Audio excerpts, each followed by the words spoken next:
When it comes to talking to your teens, finance is something that should be on your list. Whether it's about building their savings or simple budgeting, we've all got to start somewhere. And here to share some of the tips on how to talk to your teens about finance is Executive Director of Sensibility, Roy Paul. Thanks for coming in. You know, this is an awkward conversation that people have because a lot of them don't know how to handle their money. So how do you teach someone else how to handle their money if you don't know how to do it yourself? Exactly, and it's a tough thing to do because of the reality that's set in. But I always tell people, make money fun, right? Because money insecurity and anxiety is real.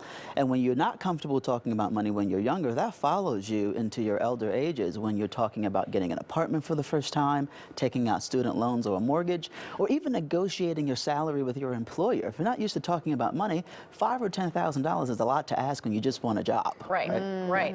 Now, I have a preteen, so not quite teen yet, but just even getting him to understand the value of a dollar, and that's probably my fault, it's difficult. So how do you even start there? Yeah. Number one, it's not your fault. Okay. Start there. You release. Yeah, you're good. But number two, it's really about the value of earning money, right? Before you can talk about spending money, you have to earn it. And so don't just give someone money. Tell them you can earn your money. If you want to buy an electronic scooter or whatever it is that they're interested in, do chores, earn money, save it, and then you can buy what you want. Got it. Okay. So I know when I was coming up, my mother, what she did, I think it worked twofold. She would make me balance the household checkbook.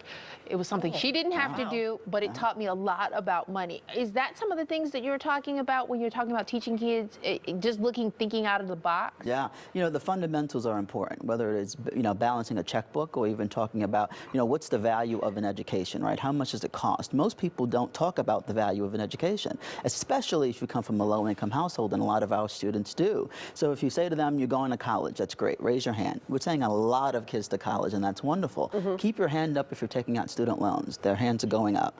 But if you ask them what the monthly payment's going to be when they graduate in 4 years, they have no clue, right? Yeah. And so they graduate, they get that bill, and they go, holy crap, I'm in Chicago, it's an expensive city, I have a job, I make this, but I didn't factor in my student loans because no one told me about that, right? So it's those basic fundamental principles. I always tell people, whenever you get a check, whenever you earn money, take 20% and save it. Don't touch it. Because a lot of people don't know what to do when they get a check. They're not balancing their checkbook. They're not spending anything, you know, with the formulated plan. But 20%, don't touch it, and that's the basic rule. If you don't know how to invest your money, just start there. Start there. It's funny that you say that, too, because I remember being in college, and like freshman year, there was all the credit card tables out, and they were hawking the credit cards to new college students that don't know how to save money. And then, at least when I was coming up, we had cash, and we paid with cash. Now money is like a figment of your imagination. Yeah. So how do you teach kids that you're going to have to pay that credit card bill when the bill comes every month? Yeah, I think learning from personal experiences, if you're trying to teach someone, is the best way to do it, right? I've had people tell me before I took out my credit card, look, I'm $30,000 in debt, and I'm embarrassed to tell you what it's about, right? Yeah. And I think that's one of the fundamental principles. If you're about to take out money on a credit card and you're embarrassed to tell people why you took out money on a credit card, don't do it, right?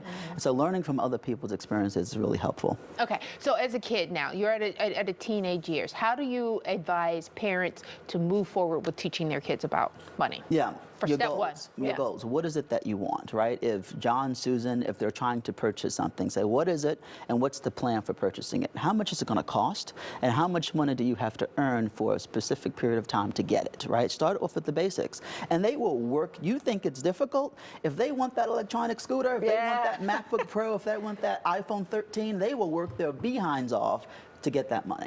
Yeah. It's the little things, I think, along the way where you're like, okay, if you buy that right now, remember, what you're saving for is going to take even longer. Exactly. And then it trickles, right? Because then you talk about student loans, you talk about mortgaging, you talk about an apartment. All of these things are value propositions that young people, they really want these things, so they will work for it. Now, let's talk about charitable giving. I remember one person talking about that's also important in the conversation, that you need to include that in teaching them about money. What are your thoughts about that? Yeah, I think it's wonderful if you always think about raising kids who believe in something greater than themselves, right? We all as society should be thinking about that.